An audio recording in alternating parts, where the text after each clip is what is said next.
अगर उस काली अंधेरी रात हनुमान जी ने अपना पंचमुखी अवतार नहीं धारण किया होता तो शायद आज हम रामायण का अंत कुछ और ही पढ़ रहे होते। शायद प्रभु श्री राम आज हमारे बीच होते ही नहीं। कल्पना कीजिए उस भयानक मंजर की जहां अधर्म की जीत तय हो चुकी थी और साक्षात ईश्वर की बलि चढ़ने वाली थी।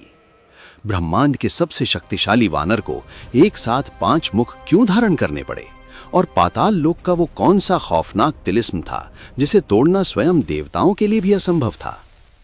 आज की ये कहानी है हनुमान जी के उस अवतार की जिसने साक्षात काल को भी पीछे हटने पर मजबूर कर दिया।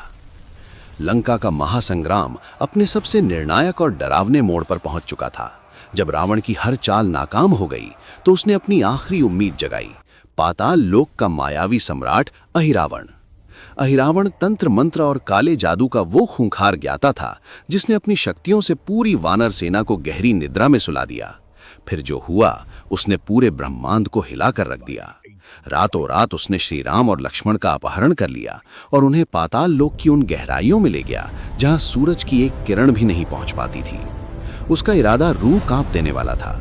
सूर्योदय से पहले मां भवानी के सामने रघुकुल के इन 2 दीपकों की बलि चढ़ाना। जब विभीषण ने इस काली साजिश का पर्दाफाश किया तो हनुमान जी एक पल भी गवाए बिना पाताल लोक की ओर उड़ चले।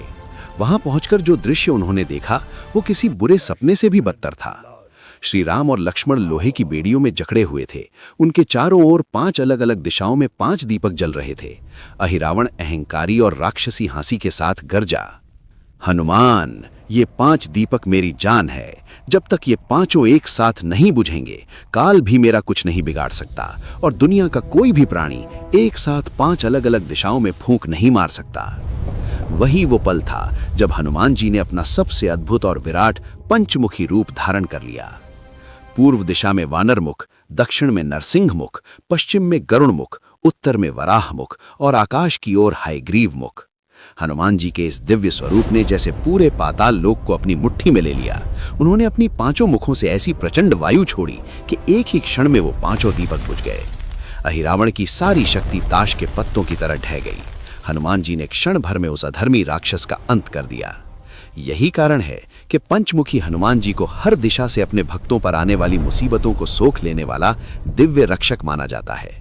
जो भी इस कहानी को सुन रहा है कमेंट में पूरे गर्व के साथ लिख दें, जय श्री राम, जय हनुमान।